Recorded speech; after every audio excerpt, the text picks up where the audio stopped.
Water colour के लिए सबसे ज़्यादा ज़रूरी होता है उसका सरफेस जिस पे हम वर्क कर रहे हैं, ठीक है। तो सरफेस इसलिए इम्पोर्टेंट होता है क्योंकि जो पेपर हम यूज़ कर रहे हैं उसकी उसका क्या नेचर है उसको हमें समझना पड़ेगा कि वो कितनी जल्दी पानी ऑब्जर्व कर रहा है, कलर हमारा कहाँ तक पानी के साथ रन कर रहा है पेपर में, ये सारी चीज़ों को हमें देखना पड़ेगा। फॉर एग्जांपल जैसे अगर हम A4 साइज़ का ये पेपर लेते हैं, मैंने अपनी ओल्ड पैड से मैंने इसको स्केच बुक से टीयर अप कर लिया था।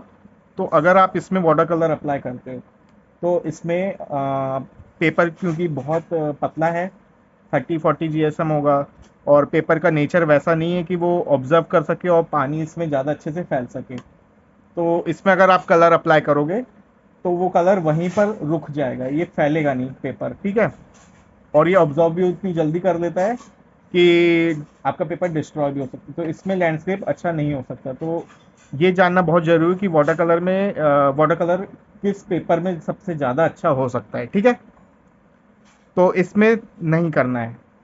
और फिर दूसरा आता है कि हम जो ड्राइंग कॉपी यूज़ करते हैं स्टूडेंट वाली, है ना, तो उसके जो पेपर होते हैं उसमें भी वाटर कलर अच्छा नहीं होता है क्योंकि इसका भी नेचर कैसा होता है, ये ऑब्जर्व जल्दी कर लेता है लेकिन पानी को वो स्प्रेड नहीं होने देता। तो अगर आप कहीं पर अप्लाई कर रहे हो तो कलर वहीं पर रुक जाएगा, आपका कलर पानी के साथ फ्लो नहीं हो पाएगा। तो वाटर कलर के लिए मैं तो रिकमेंड करूँगा कि आप वाटर कलर के पेपर यूज़ करें, वो ज़्यादा अच्छे रहते हैं। मैं जो यूज़ करता हूँ 150 to 200 GSM का ये पेपर मैं यूज़ करता हूँ। तो मैं अभी आपको करके दिखाता हूँ। तो यहाँ मैंने पहले से ही कलर निकाल के रख लिया है, कोबाल्ट ब्लू मेरा फेवरेट कलर है, तो मैं उसी से आपको एक एग्जांपल करके दिखाता हूँ। तो सबसे पहले ये जो पेज है, जैसे मैंने आपको पहले बताया कि ये जो पेज होता है काफ़ी पतला होता है और ये वाटर कलर के लिए केपेबल नहीं होता, ये अच्छा नहीं होता है। तो मैं आपको करके दिखा रहा हूँ, ये देखिए।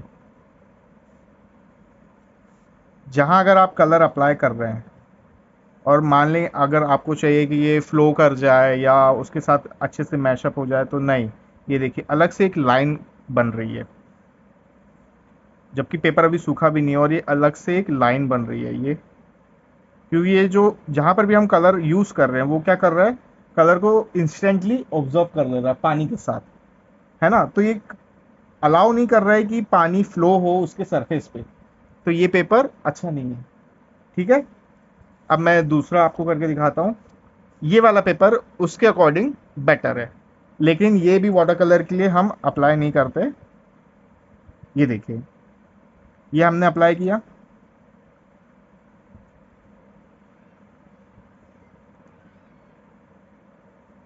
इसी को अगर मैं साथ में ही ले जाके अगर वो करूं तो पहले से थोड़ा बेटर हो पा रहा है ना। लेकिन ये पेपर पतला है तो आपको हाथ में काफ़ी कंट्रोलिंग होनी चाहिए कि ये हम कलर अच्छे से स्प्रेड कर पाएँ, फैला पाएँ सरफेस पे। ये थोड़ा बहुत अलाउ कर रहा है एज़ कम्पेयर टू पहले वाले पेपर के अकॉर्डिंग कि कहाँ पर हमें मतलब ये कलर को फैलाना है।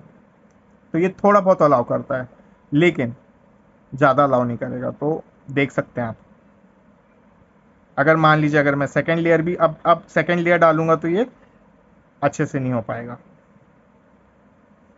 ये दिख रहा है? ऊपर से ये पेपर बहुत पतला है तो वो श्रिंक भी होना स्टार्ट हो गया है। तो ये पेपर उतना अच्छा नहीं होता है।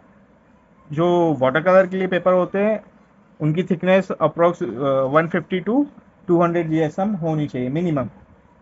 अब ये वाटर कलर का कार्ट्रिज शीट है तो इसमें कलर फ्लो बहुत अच्छा होता है, ये देख सकते हो आप।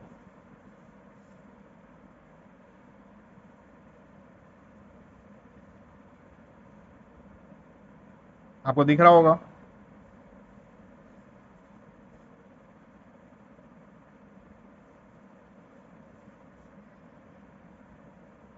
ये देखिए कलर ब्लेंडिंग भी इसमें बहुत अच्छी होती है।